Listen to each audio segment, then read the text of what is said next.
Saudamos com a paz do Senhor Jesus a todos os nossos queridos irmãos, amigos que estão aqui nesta tarde de sábado. É um privilégio podermos rever os nossos queridos que se interessam realmente pela profecia da Palavra de Deus. Estivemos estudando a Palavra de Deus com vocês ontem e hoje pela manhã, e aqui estamos hoje à tarde para dar continuidade a este seminário de profecia. Antes de iniciarmos o estudo da Palavra de Deus, queremos orar. Vamos fechar os nossos olhos. Pai amado que estás nos céus, humildemente na Tua presença, Te adoramos como Senhor dos senhores, como Rei dos reis, o Senhor da nossa vida, primeiro Salvador e então Senhor nosso. A Ti pertence toda a honra, toda a glória e todo o louvor, porque Tu és o Santo de Israel. Pai querido, obrigado pelo dom perfeito que foi Jesus Cristo, ao nascer aqui, morrer por nós e ressuscitar também para cumprir com as promessas feitas. Derrama agora o Teu Santo Espírito sobre nós, entroniza Jesus no nosso coração, faz-nos mais semelhantes a Ele, Pai. Em nome de Jesus pedimos a iluminação do céu, do Espírito Santo ao abrirmos a Tua palavra para estudá-la. É em nome de Jesus que pedimos e agradecemos. Amém, Senhor. Amém. Queridos, nós estudamos com vocês sobre as 7 igrejas e demos o gráfico para que vocês tenham isso para sempre. Plastifiquem, coloquem num plástico para que não perca, não suje, não dobre, não rasgue, para que vocês possam continuar estudando e analisando esses gráficos que foram doados para você, passar para os outros aquilo que foi bom para você, aquilo que traz reavivamento para a sua vida, aquilo que traz novo ânimo para a sua fé espiritual em Cristo. Você tem que passar isso para os outros, porque o nosso povo precisa de ânimo, de reavivamento, de fervor, de paixão por Jesus, e é isso que muitas vezes falta. Nós gostamos de Jesus, a maioria gosta de Jesus, mas Deus quer mais do que gostar. Deus quer um amor profundo por Jesus, que arda numa paixão de se encontrar com Jesus o quanto antes. E estas profecias que nós estudamos até agora, elas trazem este fervor dentro de nós. Você começa a sonhar com o céu dia e noite, e você começa a clamar pela volta de Jesus dia e noite, e você se desilude com os negócios da terra, e Deus permite que realmente você se desiluda para que você se apaixone pelo céu. Nós vamos estudar agora à tarde com vocês sobre os 1260, 1290 e 1335 dias. Primeiramente, você pode abrir a sua Bíblia em Daniel capítulo 12. Daniel capítulo 12. Aqui nós vamos encontrar o último capítulo do livro de Daniel. É o clímax do livro de Daniel.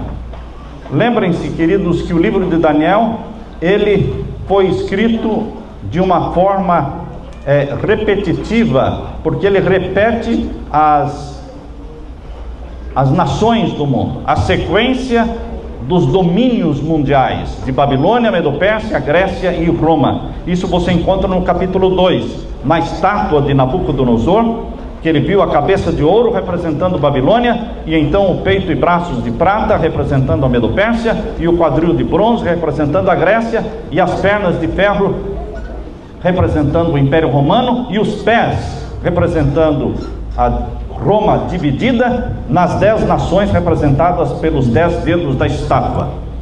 Nós sabemos que a divisão do Império Romano aconteceu em 476 da nossa era. Então nós diríamos que a estátua do capítulo 2 nos conduz até o ano 476. E não dá nenhuma data mais dali para frente, porque a próxima coisa que aparece na profecia do capítulo 2 de Daniel é a pedra. Mas nós não temos o dia, a hora, a data para essa pedra. Então a data que aparece no livro de capítulo 2 de Daniel, a última data é 476. Depois vem a pedra, que não sabemos o dia e a hora. Aí você chega no capítulo 7. O capítulo 7 de Daniel repete os domínios mundiais, os 4, só que agora não é mais a estátua de ouro, agora são os 4 animais: o leão, não é? O urso e o leopardo com 4 cabeças, e o animal terrível com 10 chifres.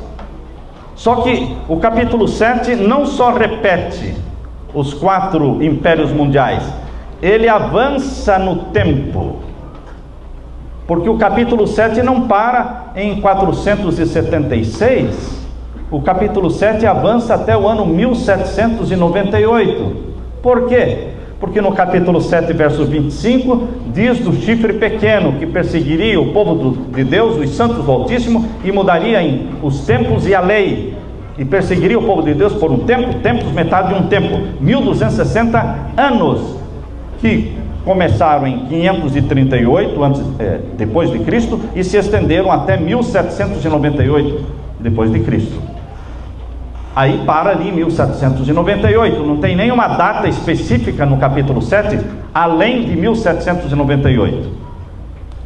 Mas o capítulo 8, ele avança no tempo. Quando você chega no capítulo 8 de Daniel, não começa mais com Babilônia, porque Babilônia já tinha caído, e o que caiu já não é mais profecia, tá certo? Entendamos que o que caiu já não é mais profecia. Profecia é para o futuro. Então não começa mais com Babilônia, já começa diretamente com Medo-Pérsia, Grécia e Roma. E menciona no capítulo 8, verso 14, a profecia dos 2.300 anos, 2.300 tardes e manhãs. Até 2.300 tardes e manhãs o santuário será purificado. Nós já mencionamos que os 2.300 anos começam em 457 a.C. e terminam em 1844 depois de Cristo. Portanto, percebam que o capítulo 8 avança no tempo, não para em 1798. Passou 476 do capítulo 2, passou 1798 do capítulo 7 e avança até o ano 1844.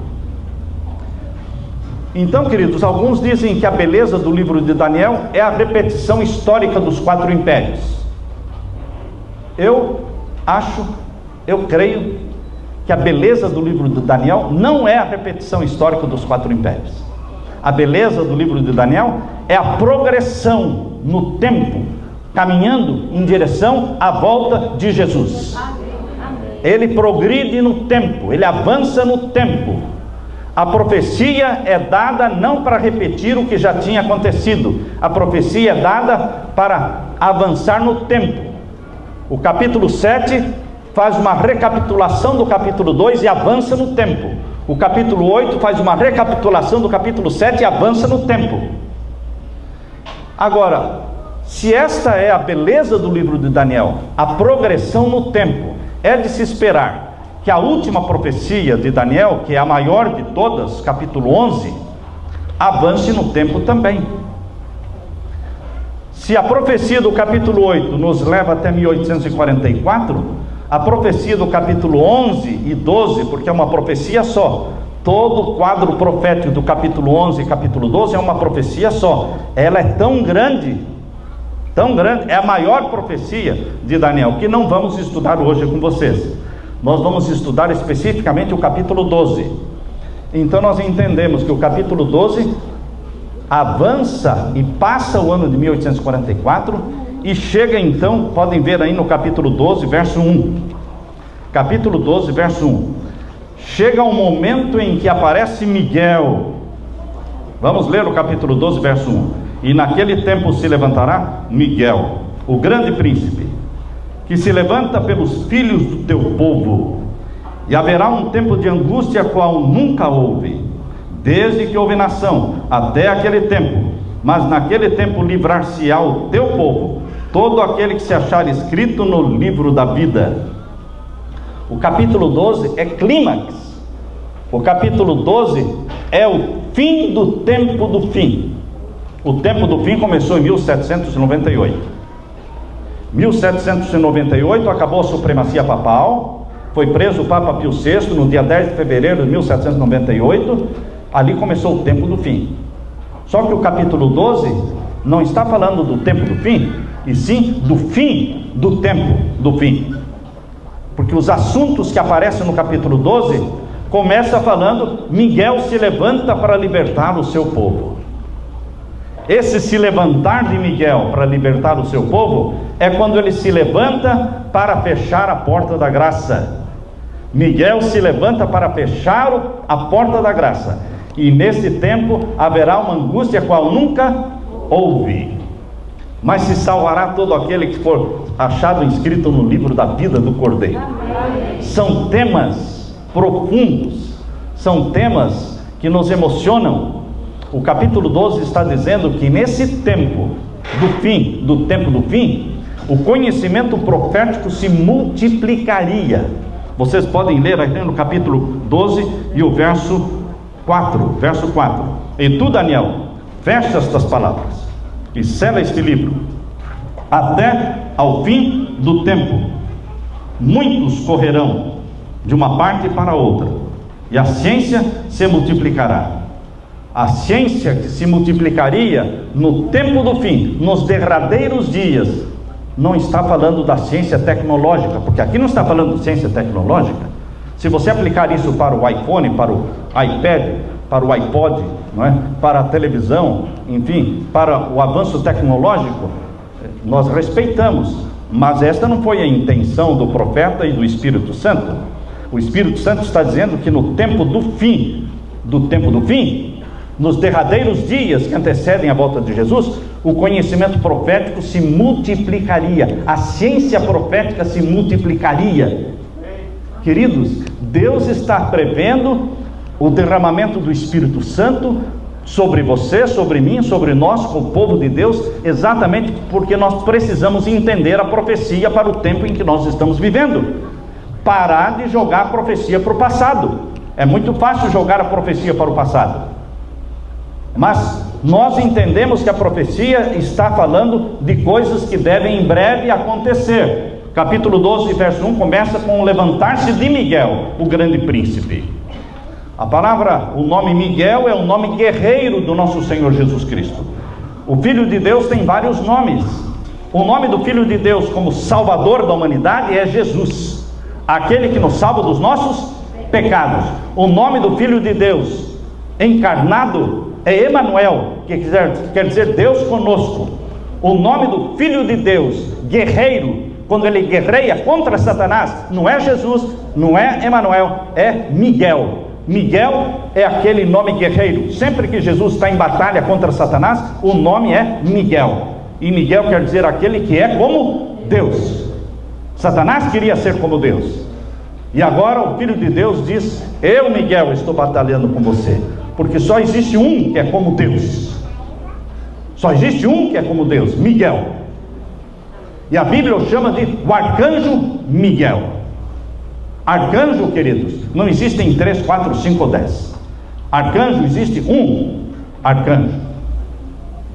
O pecado de Lúcifer foi querer ser arcanjo. Ele, como um anjo poderoso, o mais lindo, o mais belo, o mais inteligente, o mais poderoso do céu, ele queria ser também chefe dos anjos. E arcanjo quer dizer chefe dos anjos.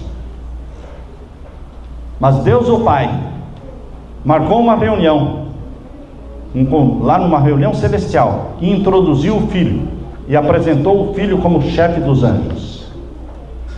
Quando Deus, o Pai, introduziu o Filho e apresentou como chefe dos anjos, Satanás ficou ardendo em ciúmes, e todos os anjos se curvaram diante de Miguel, o grande príncipe, o chefe dos anjos.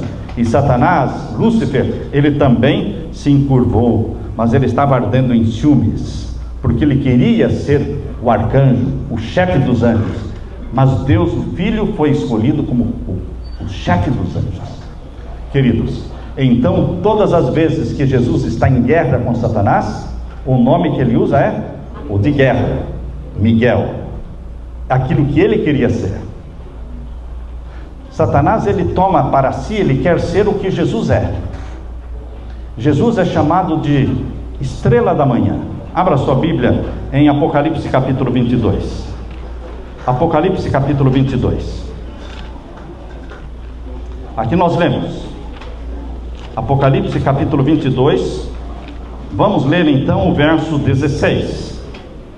Apocalipse 22, verso 16.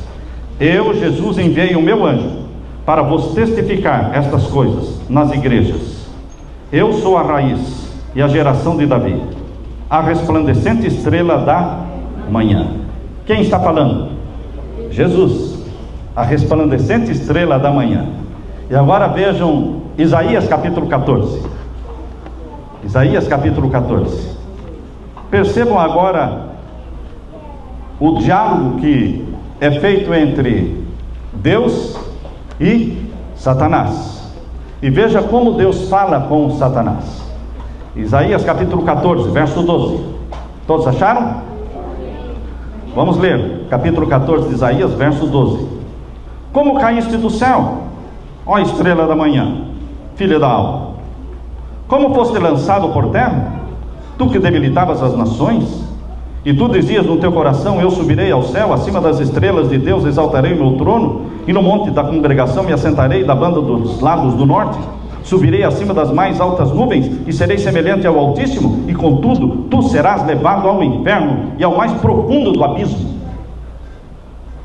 A primeira pergunta que Deus faz para Satanás é: como caíste do céu, ó estrela da manhã? Por que Deus chama Satanás de estrela da manhã? Queridos, você vê aqui a verdadeira estrela da manhã, Deus Filho, Jesus, Miguel. Você vê aqui ele falando num diálogo com Satanás, que queria ser a estrela da manhã. Queria ser, não é, nunca foi, nunca será, mas ele queria ser o chefe dos anjos. Ele queria ser a estrela da manhã. Agora a verdadeira estrela da manhã pergunta para a falsa estrela da manhã: como caíste do céu, ó estrela da manhã? Estão percebendo? É como um gerente de banco que descobre que o contador está fazendo um complô para derrubá-lo e ocupar o lugar dele de gerente do banco. E nesse complô, nessa rebelião, ele é descoberto. Ele é descoberto e é demitido do banco.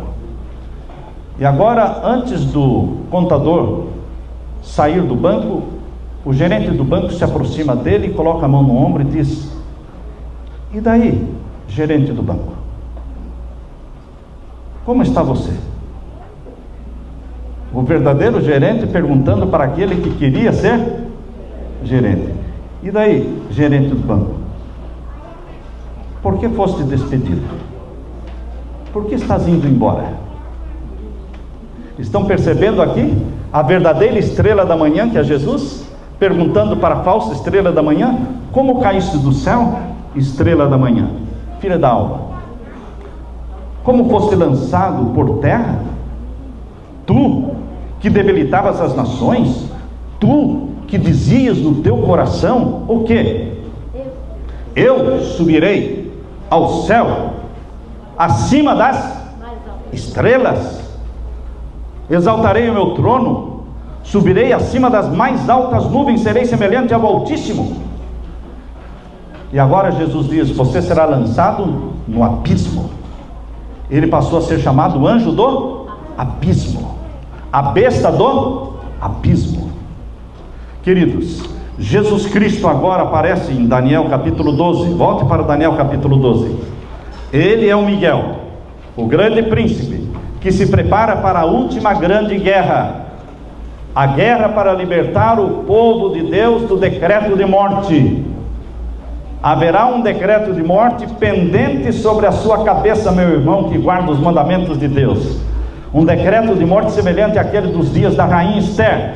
Mas Miguel, o grande príncipe, se levanta para libertar o seu povo. Amém. E aqui diz: e será liberto, livrar-se-á o teu povo, todo aquele que se achar inscrito no livro. E o verso 2: muitos dos que dormem no pó da terra ressuscitarão, uns para a vida eterna e outros para vergonha e desprezo eterno. Quando vai se cumprir esta ressurreição do capítulo 12, verso 2? Muitos pensam que esta ressurreição do capítulo 12, verso 2, é a ressurreição da volta de Jesus. A ressurreição da volta de Jesus está em João. Lá fala que haverá uma ressurreição em que todos serão ressuscitados, uns para a vida e outros para a morte. Mas aqui é uma ressurreição parcial, irmãos. Parcial, porque diz: muitos dos que dormem no pó da terra. Não são todos. Muitos que dormem no pó da terra, não todos, serão ressuscitados. Uns para vida eterna, outros para vergonha e desprezo eterno. É uma ressurreição especial, parcial. Agora, junte este verso com Apocalipse capítulo 1, verso 7. Junte este verso com Apocalipse capítulo 1, verso 7. E aqui você vai ver outro verso falando de uma ressurreição parcial também. Uma outra ressurreição parcial. Capítulo 1 de Apocalipse, verso 7. Leiam comigo. Eis que vem com as nuvens, e todo olho verá, até os mesmos que o traspassaram, e todas as tribos da terra se lamentarão sobre ele. Sim, amém. Aqui está falando que aqueles que traspassaram Jesus, aqueles que mataram Jesus, serão ressuscitados para verem Jesus descendo do céu com poder e glória. Mas a ressurreição dos ímpios, irmãos, ela só ocorre quando? No final dos 1000 anos. Mas como eles serão ressuscitados? Aqueles que traspassaram Jesus, Anás, Caifás, Pilatos, aqueles soldados que pregaram as mãos de Cristo, aqueles soldados que furaram o seu lado. Como é que eles verão Jesus descendo do céu com poder e glória? Eles serão ressuscitados numa ressurreição especial, chamada de parcial, para assistirem à volta de Jesus, e morrerão de novo. Existe uma ressurreição especial antes da volta de Jesus. Muitos não concordam com esta ressurreição especial antes da volta de Jesus, mas este é um ensinamento adventista do sétimo dia. E eu quero que vocês leiam agora o verso de Daniel, capítulo 12. Daniel, capítulo 12. E vamos ver agora sobre os 1290 dias. Capítulo 12, o verso 11. Capítulo 12, verso 11. Desde o tempo em que o contínuo for tirado e posta a abominação desoladora, haverá 1290 dias. Haverá 1290 dias, desde o momento em que for colocada a abominação desoladora. Conta 1290 dias. E você chega no final dos 1290 dias e você pergunta: e agora? O que vai acontecer no final dos 1290 dias? O que vai acontecer no final dos 1290 dias está dentro do capítulo 12. Não fuja do contexto. Os acontecimentos do capítulo 12 estão dentro do capítulo 12. No final dos 1290 dias ocorre a ressurreição especial daqueles filhos de Deus que morreram na fé da mensagem do terceiro anjo, mais os ímpios que participaram da morte e da crucifixão de Jesus Cristo. Salvos que morreram de 1844 para cá, na fé da mensagem do terceiro anjo. Aonde está escrito isso? No livro Grande Conflito. No livro Grande Conflito tem um texto que fala que todos os salmos, página 637, Grande Conflito, página 637, estão vendo aí? Aqui vai acontecer no período da sexta trombeta. Por que este período de 1290 dias termina na sexta trombeta? Isso está no livro Grande Conflito, página 637, falando sobre a ressurreição especial. Lá menciona que eles ressuscitarão glorificados. Todos os que morreram na fé da mensagem do terceiro anjo ressuscitarão glorificados, para ouvirem o concerto de paz proferido por Deus, entre Deus e o seu povo. Mas os ímpios também, que mataram Jesus, ressuscitam nessa ressurreição especial. Agora, queridos, por quê? Como é que nós podemos saber o momento em que começam os 1290 dias e o momento em que termina os 1290 dias? Nós temos eventos mencionados na palavra de Deus e eventos mencionados no livro Grande Conflito. O Espírito Santo que inspirou a palavra de Deus também inspirou o livro Grande Conflito. Estão falando dos mesmos assuntos, os eventos finais. Se nós lemos lá no livro Grande Conflito, página 637, que os que morreram na fé da mensagem do terceiro anjo ressuscitarão glorificados para ouvirem o concerto de paz proferido por Deus com seu povo, e que eles depois vão ver a lei de Deus estampada no céu, os 10 mandamentos.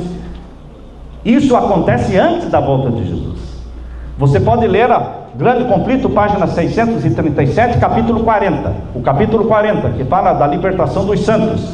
A sequência vem assim: página 637, falando da ressurreição especial. Aí nas páginas seguintes fala da lei de Deus estampada no céu.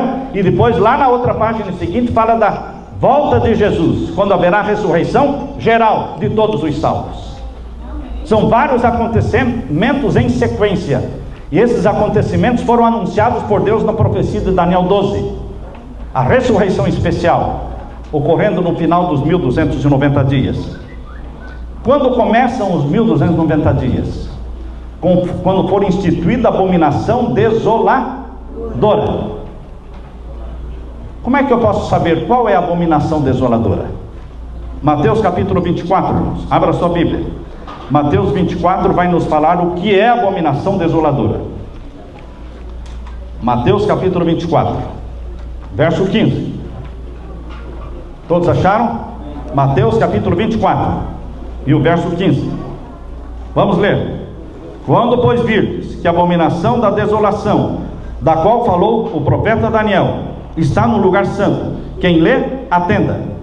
Então os que estiverem na Judéia, fujam para os montes. E quem estiver sobre o telhado, não desça a tirar alguma coisa da sua casa. E quem estiver no campo, não volte atrás a buscar os seus vestidos. Mas ai das grávidas e das que amamentarem naqueles dias, e orai para que a vossa fuga não aconteça no inverno nem no sábado, porque haverá então grande aflição, como nunca houve desde o princípio do mundo até agora, nem tampouco há de haver. A abominação desoladora, irmãos, aconteceu de duas maneiras. Ela tem uma aplicação dupla, porque ela aconteceu no cerco de Jerusalém. Jesus falou: quando Jerusalém estiver cercada. Essa é a abominação desoladora da qual falou Daniel. Quando Roma cercar o povo de Deus, quando Roma fincar em terra santa o estandarte idolátrico romano. Isso está no livro Grande Conflito, página 26. Grande Conflito, página 26, diz que quando Roma cercou Jerusalém, em 586, eles encheram a terra santa de estandartes idolátricos romanos. A bandeira de Roma foi fincada em terra santa e cercou Jerusalém. E Jesus disse: esse é o sinal para os filhos e as filhas de Deus fugirem da cidade. E agora, o povo de Deus, na Jerusalém cercada, viram o estandarte idolátrico romano fincado em terra santa, e eles disseram: é hora de fugir, mas não dá para fugir, a cidade está cercada. Mas o cerco foi retirado.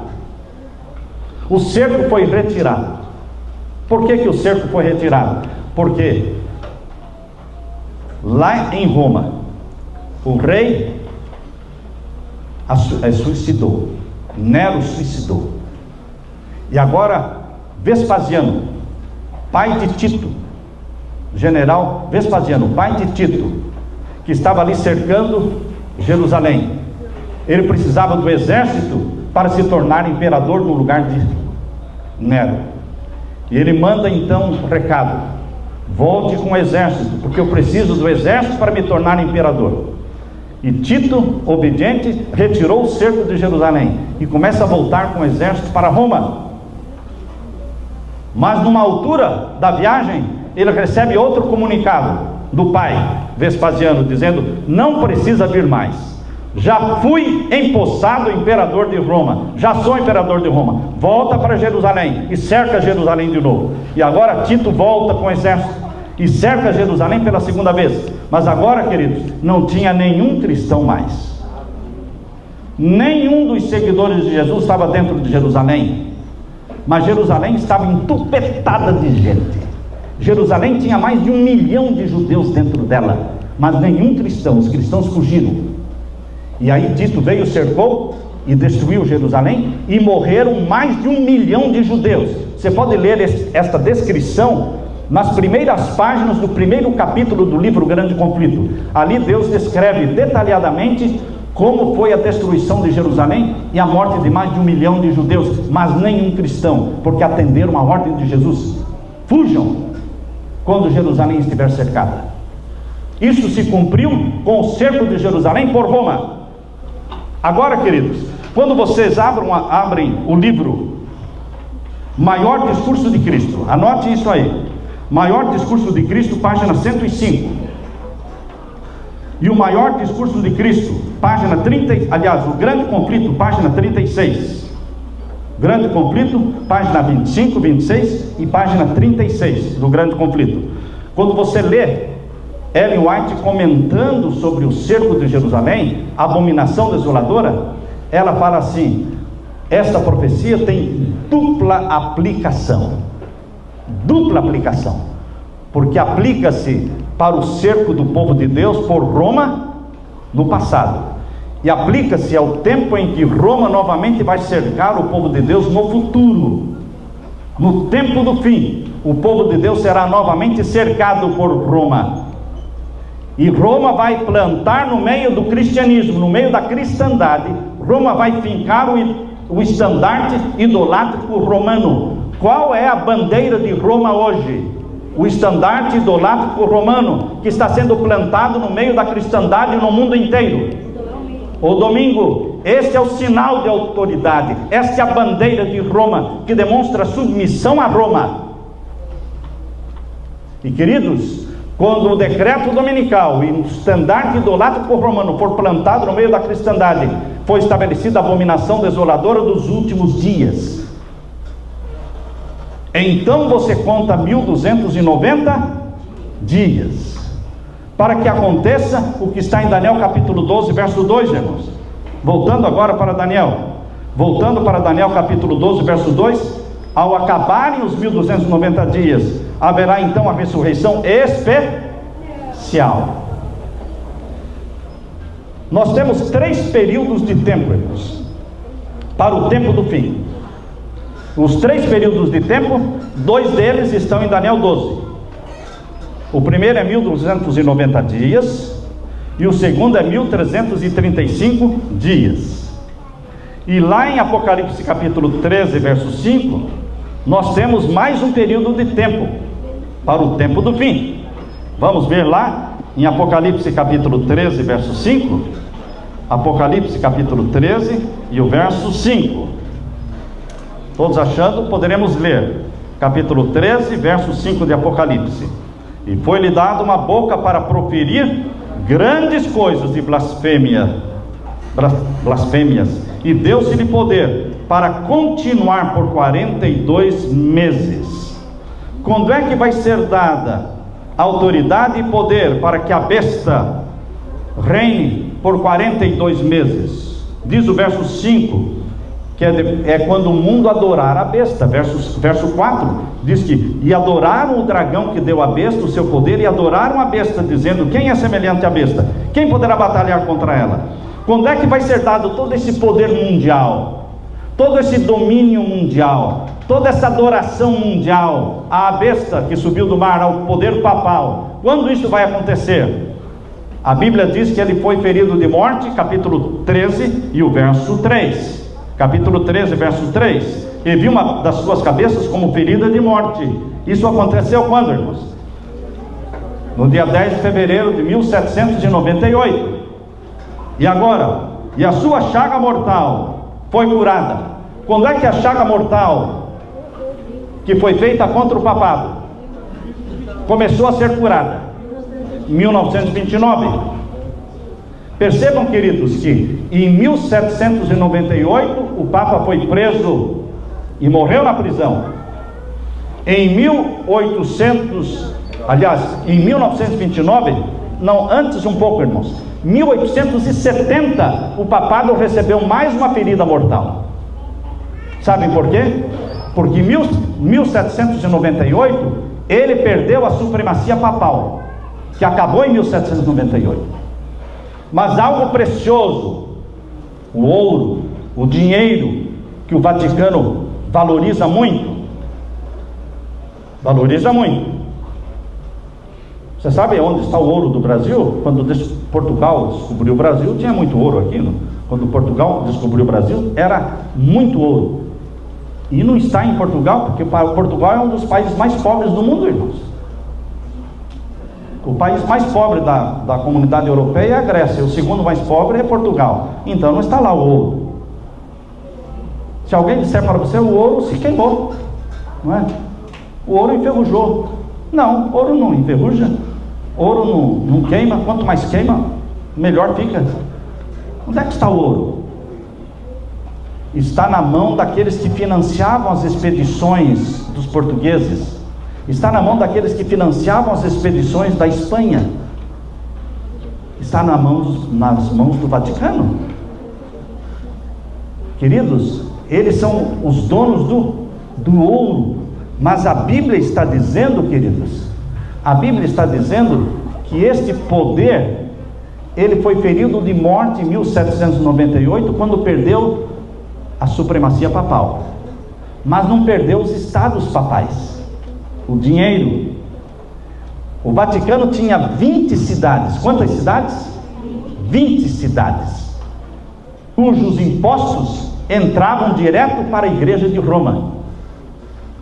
E isso acabou em 1870. Garibaldi, casado com uma brasileira, Anita Garibaldi. Garibaldi acabou, tomou os estados papais, acabou com os estados papais em 1870.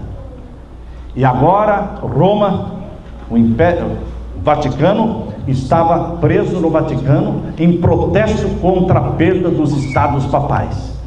E os papas permaneceram presos no Vaticano sem aparecer em público e sem sair do Vaticano desde o tempo da queda papal, da queda dos estados papais, até 1929.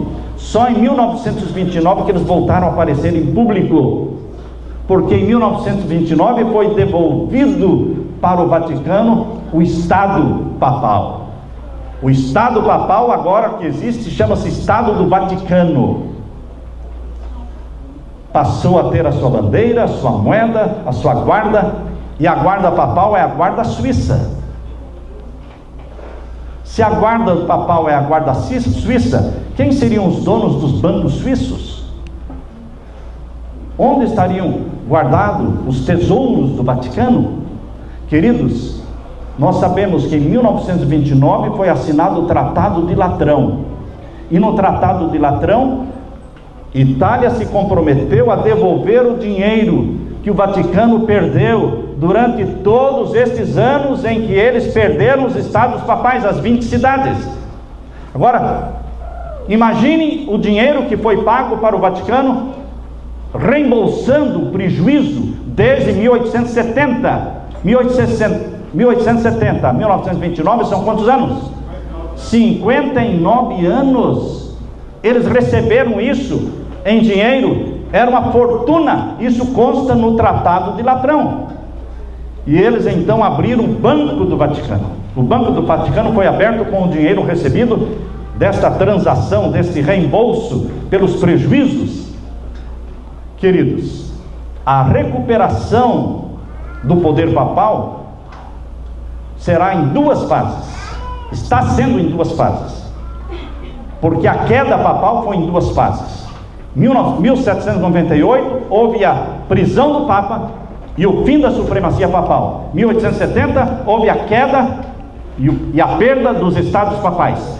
Agora a recuperação da ferida mortal será também em duas fases.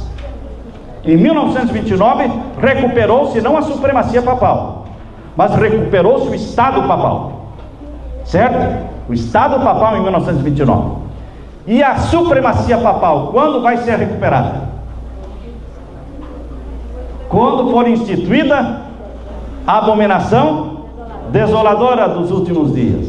Quando o estandarte idolátrico romano for plantado no meio da comunidade cristã do mundo, então realmente o papado terá recuperado totalmente, a ferida terá sido curada totalmente. Portanto, queridos, em 1929 começou a cura da ferida mortal, mas ainda não se cicatrizou. Estamos aguardando o decreto dominical, abominação desoladora dos últimos dias. Em Daniel capítulo 12, irmãos, voltando para Daniel capítulo 12, vejam aí, Daniel capítulo 12 e o verso 11, diz assim, capítulo 12, verso 11: desde o tempo em que o contínuo for tirado, a contínua intercessão de Cristo tem a ver com o santuário do céu. O santuário do céu será anulado na face da terra. Quando anularem a lei de Deus, os 10 mandamentos terão anulado o quê? O santuário celestial. Porque o lugar mais santo do santuário fica onde? No Santíssimo. E o que é que existe no Santíssimo? A arca do concerto, os 10 mandamentos. Quando os 10 mandamentos forem anulados na terra, terá sido anulado o santuário do céu, apagado o santuário celestial da mente dos homens. A lei de Deus será anulada, será tirado a contínua intercessão de Cristo, e vai ser estabelecida a abominação desoladora. Decreto dominical. Você conta então 1290 dias. 3 períodos de tempo: 1260 dias, que são os 42 meses de Apocalipse 13, verso 5. 42 meses vezes 30 são 1260. Então 1260 dias começa com o decreto dominical. Os 1290 dias começam com o decreto dominical. E os 1335 dias do verso 12, capítulo 12, verso 12 de Daniel, leia aí comigo. Daniel capítulo 12, verso 12: bem-aventurado o que espera e chega até 1335 dias. Bem-aventurado quer dizer que é muito feliz essa pessoa que consegue chegar até o final dos 1335 dias. Por quê? Porque no final dos 1335 dias vai acontecer algo muito maravilhoso, muito espetacular para os filhos do Deus vivo, para os santos do Altíssimo. Será o que vai acontecer no final dos 1335 dias? Tão maravilhoso. Alguém diz: é a volta de Jesus. Não, não é a volta de Jesus, porque seria uma profecia marcando o quê? A data da volta de Jesus. Seria uma profecia falsa. Ninguém pode fazer uma profecia marcando a data da volta de Jesus. Mas o que é que de bem-aventurado existe no final dos 1335 dias? O que é que diz no livro Grande Conflito que vai acontecer ao ser tocada a 7ª trombeta? Ao ser tocada a 7ª trombeta, a lei de Deus vai ser estampada no céu. A arca do concerto será vista no céu. Apocalipse capítulo 11, verso 19. E em Apocalipse capítulo 10, verso 7, diz que ao ser tocada a 7ª trombeta, Deus vai revelar o quê? O segredo seu. Qual é o segredo de Deus? O dia e a hora da volta de Jesus. Por isso a Bíblia diz: bem-aventurado aquele que chega aos 1335 dias, porque eles, contemplando no céu a lei de Deus, os 10 mandamentos, depois eles vão ouvir Deus falando o dia e a hora da volta de Jesus. Bem-aventurado aquele que chega até 1335 dias. Queridos, os 1335 dias começam com a abominação desoladora, igual aos 1290, igual aos 1260.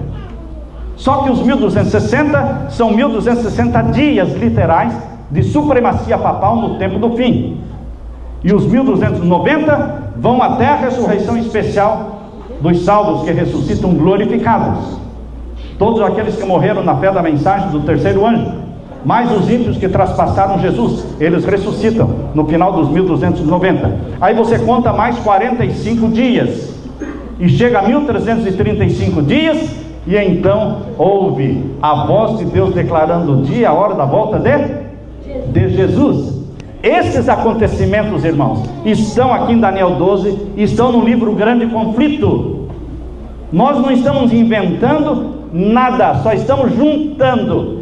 Nós simplesmente, dirigidos pelo Espírito Santo, nossa mente entendeu que existe um link, uma relação entre a revelação de Deus do capítulo 40 do Grande Conflito e a revelação de Deus de Daniel capítulo 12, juntando as duas revelações dadas pelo Espírito Santo, porque assim cremos.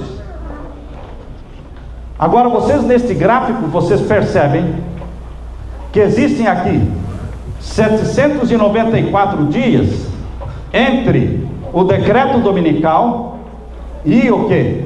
O fechamento da porta da graça. Esses dias não são exatos, irmãos.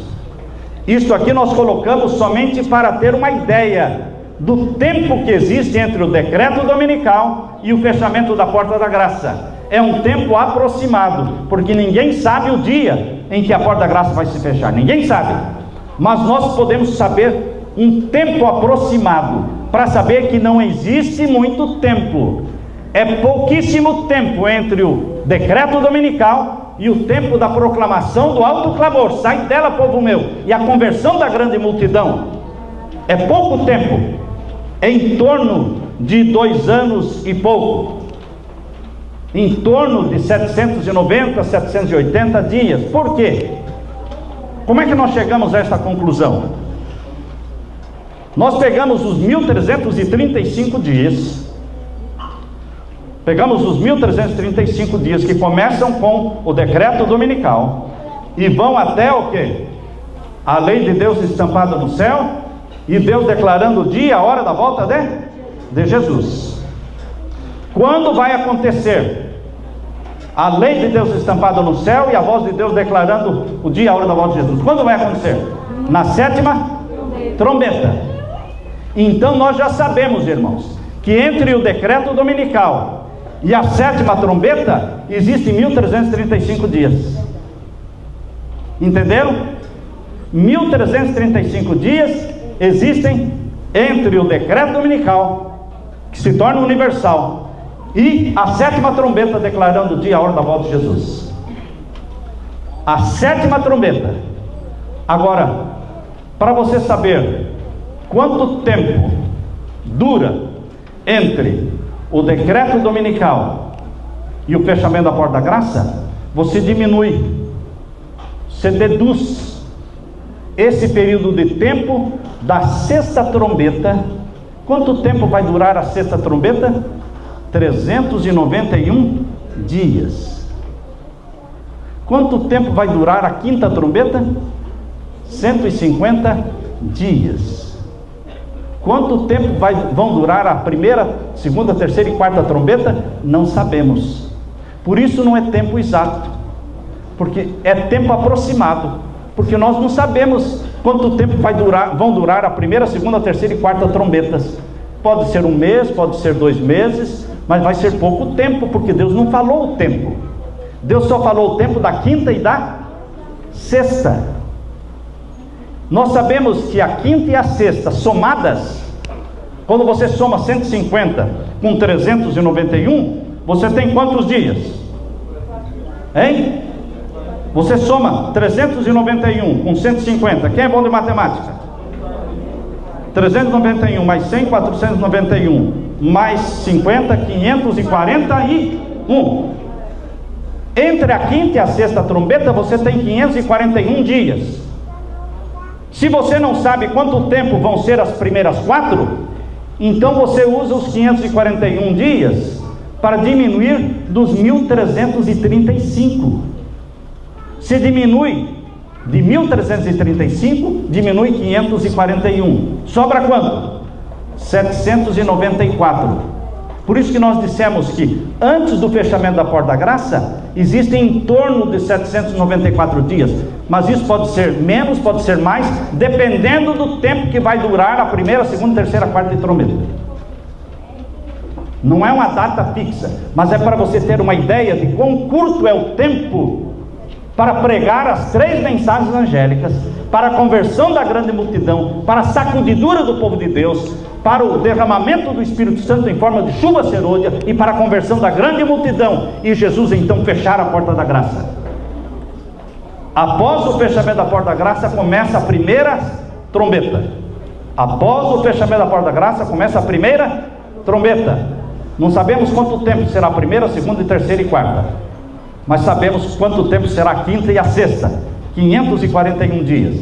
Por isso que nós sabemos com certeza quando começa o tempo profético de 1260, 1290 e 1335. Começa com o decreto dominical. E quando é que termina os 1260 dias? Com a queda papal. Mas o papado vai cair? Vai cair, a história vai se repetir. O papado vai ser nomeado como o grande governador da nova ordem mundial. E o decreto dominical será mundial. E depois que ele reinar por 42 meses, ele vai cair. Ele vai ser derrubado. E ele não vai se levantar jamais. Será o fim do poder papal. Onde está o fim do poder papal, irmãos? Em Daniel 11:45, irmãos. Daniel 11:45 está o fim do governo papal. Vamos ler então Daniel 11, verso 45. Aqui está falando do rei do norte. O rei do norte é o papado. Tiago White acreditava que o rei do norte era o papado. Uriah Smith, ele acreditava que o rei do norte era a Turquia. Então desde aquele tempo, Uriah Smith cria de uma forma e Tiago White cria de outra forma. Quem estava certo? Tiago White estava certo. O rei do norte não é a Turquia, o rei do norte é o papado. Aqui diz que o rei do norte vai invadir a terra gloriosa. O rei do norte vai invadir a terra de Israel. Será que o rei do norte vai tomar posse de Israel? Será que o papado vai tomar posse das terras de Israel? Será que o papado vai armar as suas tendas e o seu trono em Jerusalém? Leia agora o capítulo 11, verso 45.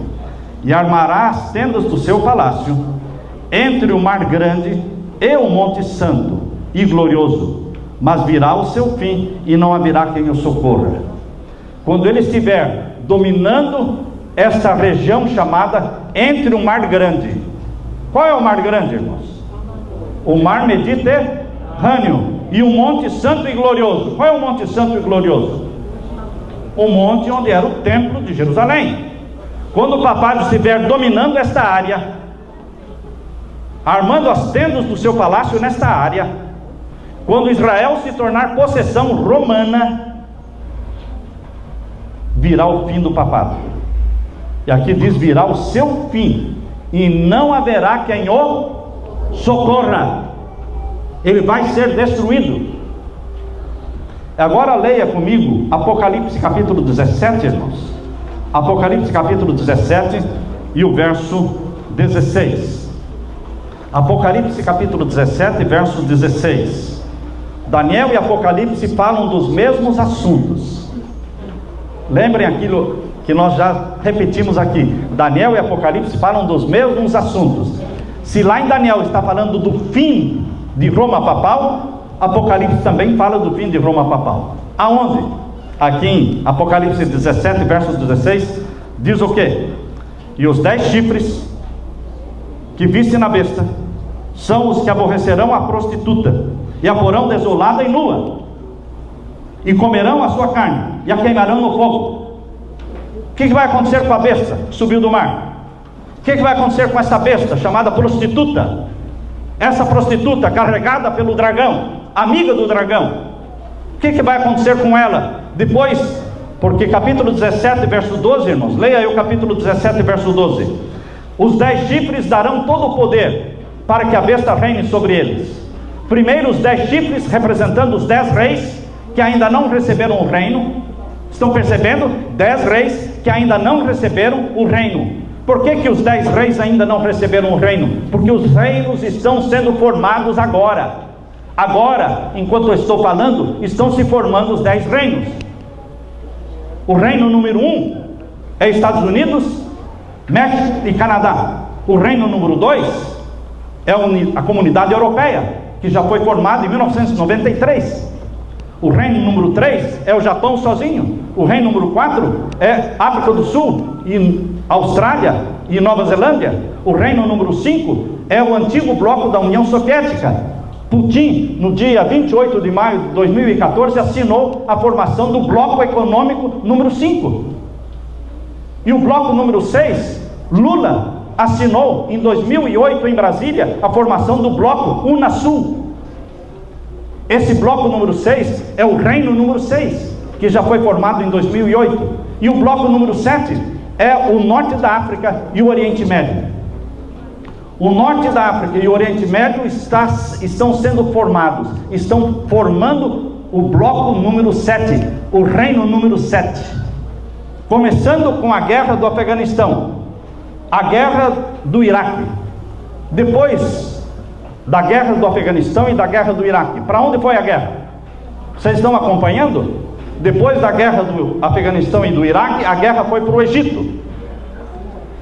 Depois de derrubarem o governo do Egito, a guerra foi para onde? Para a Líbia. Não, para a Líbia. Derrubaram o Mar Gaddafi. Depois do Mar Gaddafi, a guerra foi para onde? Para a Síria. E enquanto não derrubaram o presidente da Síria, eles não desistem, porque eles têm que derrubar todos os governos muçulmanos, ditadores, países em que a religião e o Estado são juntos e não tem democracia. Eles têm que derrubar, implantar banco central nesses países. E então, queridos, formar o bloco número 7. O bloco número 7 é o grande bloco árabe, é o grande reino árabe, que está sendo formado desde 2001 até os nossos dias. E depois da Síria virá quem? O Sudão. E depois do Sudão, Irã. O bloco mais difícil de se formar, irmãos, é o bloco número 7, é o reino número 7. Porque já estão lutando para formar o bloco número 7 desde a queda do Saddam Hussein, desde a morte do Saddam Hussein. Já derrubaram o Saddam Hussein, já derrubaram o Mar Gaddafi e agora estão tentando derrubar o presidente da Síria. Queridos, esse é o bloco número 7. E o bloco número 8 é o centro da África. E o bloco número 9 é a Ásia. E o bloco número 10 é a China sozinha. Esses 10 grandes reinos estarão envolvendo a terra toda. A terra toda estará dividida em 10 grandes reinos, 10 grandes supernações. E por isso diz aqui que são reis que ainda não receberam o reino. Mas quando esses 10 grandes blocos econômicos estiverem consolidados, o que os 10 reis vão fazer? Leiam o capítulo 17, verso 12. E os 10 chifres que viste são 10 reis que ainda não receberam o reino, mas receberão poder como reis por 1 hora, ou seja, vai ser muito rápido o período em que eles vão reinar sobre os 10 reinos, juntamente com a besta. Agora o verso 13 explica melhor. Estes, ou seja, os 10 reis, estes têm o mesmo intento, eles se unem numa só intenção. E qual é esta única intenção unânime dos 10 reis? Verso 13: e entregarão o seu poder e a autoridade para a besta. O poder papal, a besta que subiu do mar, é a mesma prostituta do capítulo 17. Essa prostituta é a igreja de Roma. No capítulo 13, 1, diz que a besta que subiu do mar, a besta que subiu do mar e a prostituta estão apontando para o mesmo poder, que é Roma papal. Roma papal vai dominar sobre os 10 reis por um tempo curto. Por quanto tempo vai dominar, irmãos? Capítulo 13, verso 5. Por quanto tempo Roma papal vai dominar sobre os 10 reinos? Capítulo 13, verso 5. Abra sua Bíblia em Apocalipse 13, verso 5. E foi-lhe dada uma boca para proferir grandes coisas e blasfêmias, e deu-se-lhe poder para continuar por 42 meses. Pergunto eu, Roma vai recuperar a supremacia perdida ou não? Está fraco, né? Tem muitos adventistas que não acreditam que Roma vai recuperar a supremacia perdida. Vou perguntar de novo, Roma papal vai recuperar a supremacia perdida ou não? Vai. E por quanto tempo será a supremacia perdida? Por quanto tempo? 42 meses. Tem gente que diz, não, eu não concordo. Bom, você não concorda com 42 meses, então chuta aí, quanto tempo você acha? Fica difícil, né? Você chutar assim, vai ser por 5 anos, por 10 anos. E por que você não aceita o que Deus falou? Que será por 42 meses. No passado, Roma dominou o mundo por 42 meses proféticos. Certo ou errado? Na Idade Média, 42 meses proféticos, 1260 anos. E agora no tempo do fim, Roma vai dominar o mundo por quanto tempo? 42 meses literais. Literais. Como é que você sabe, irmão? Como é que você sabe quando Deus está falando de 42 meses literais? E quando é que você sabe que Ele está falando de 1260 anos, ou seja, 1260 dias proféticos? Como é que nós sabemos quando a profecia é tempo literal e quando a profecia é tempo profético? Simples, irmãos. Eu aprendi isso com a lição da Escola Sabatina, não de 1989. Agora é outra lição da Escola Sabatina. Aquela lição da Escola Sabatina escrita por Clifford Goldstein. E o título da lição é 1844 e o Juízo Celestial. Alguém tem essa lição? Clifford Goldstein, 1844 e o Juízo Celestial. Ali ele dizia, quando Deus fala de uma forma comum de se falar, é tempo literal. Quando Deus fala de uma forma incomum, é tempo profético. Caiu a minha ficha. Falei, uau, simples assim. Simples assim. Por exemplo, quando Deus fala para Jeremias, o povo de Israel vai ser levado para a Babilônia, e lá eles vão ficar quanto tempo? 70 anos. 70 anos é a forma comum de se falar ou incomum? Hein?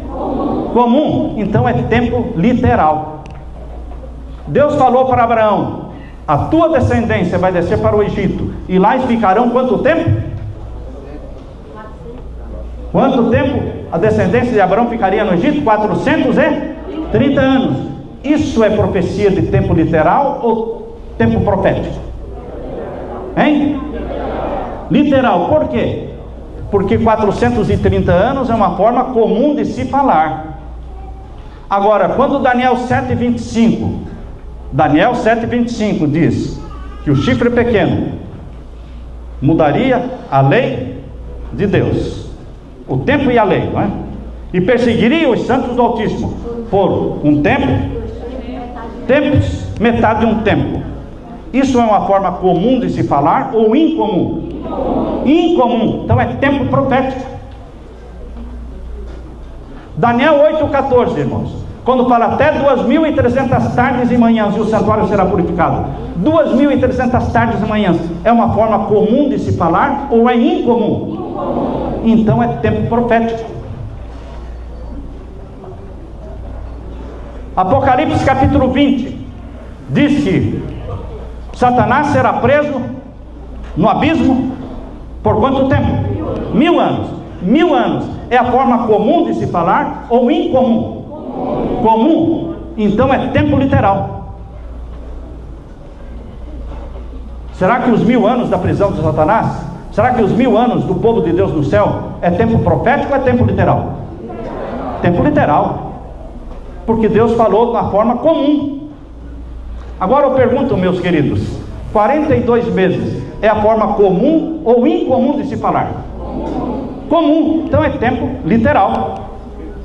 1290 dias é a forma comum ou incomum de se falar? Comum. Então é tempo literal.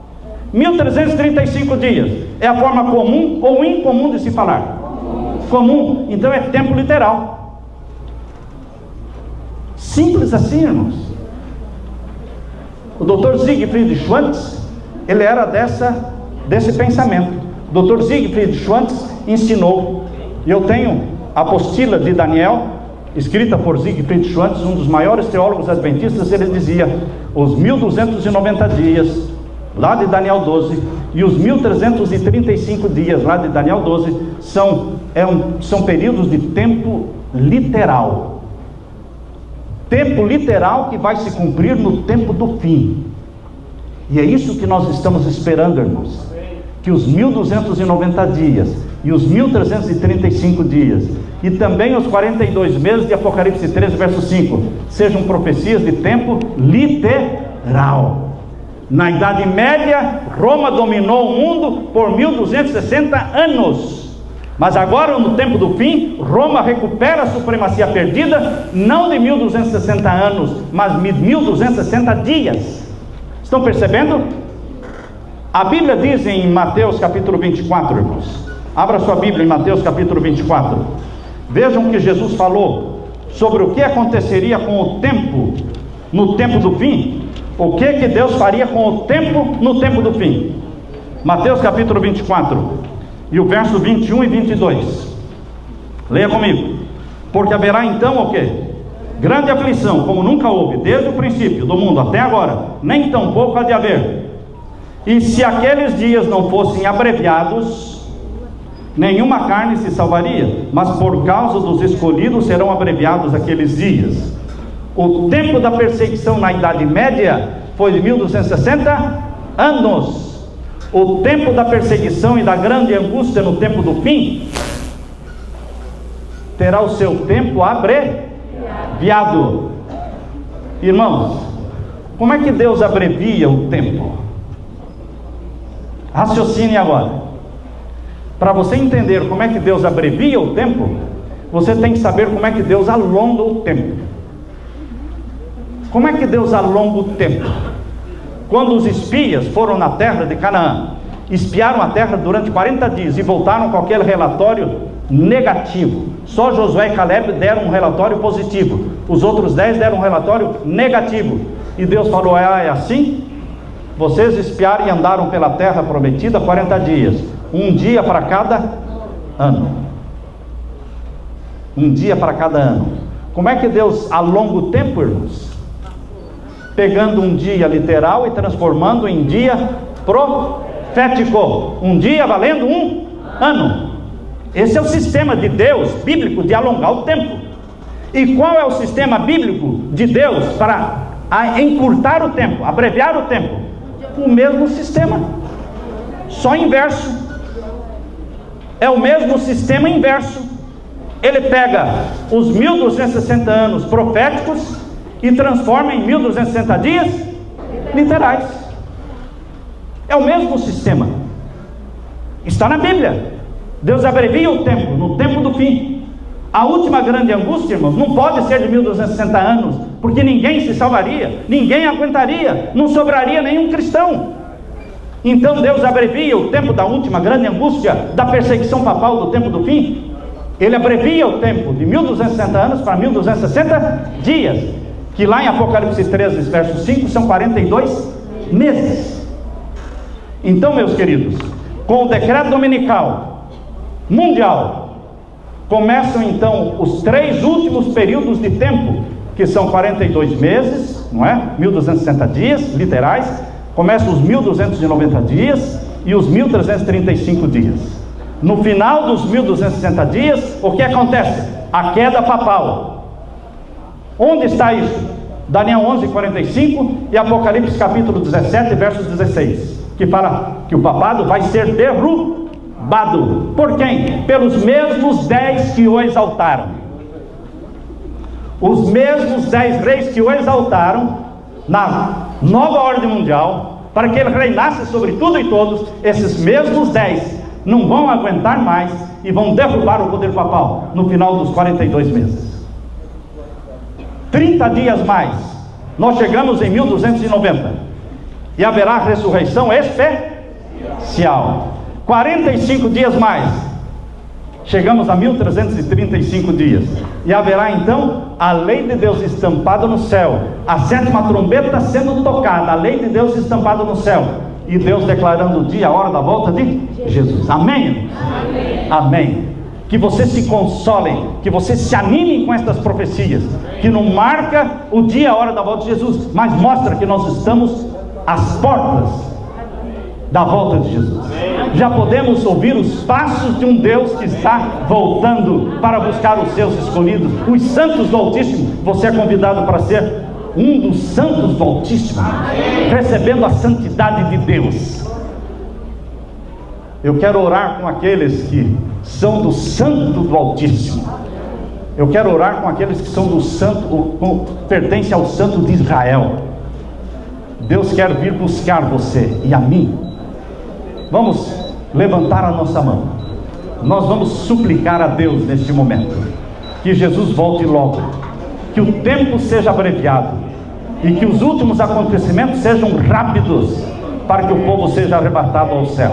Pai querido que estás nos céus, muito obrigado, Pai querido, por estarmos aqui meditando em Tua palavra, e porque o Senhor nos deu detalhes da Tua profecia, Pai, mostrando quão curto será o tempo da última grande angústia.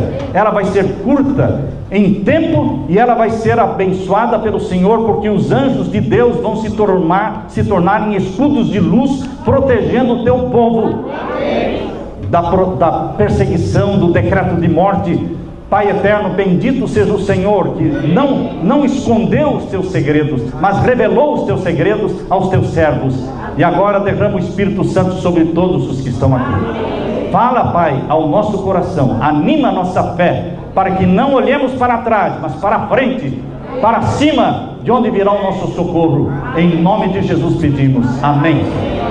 Amém.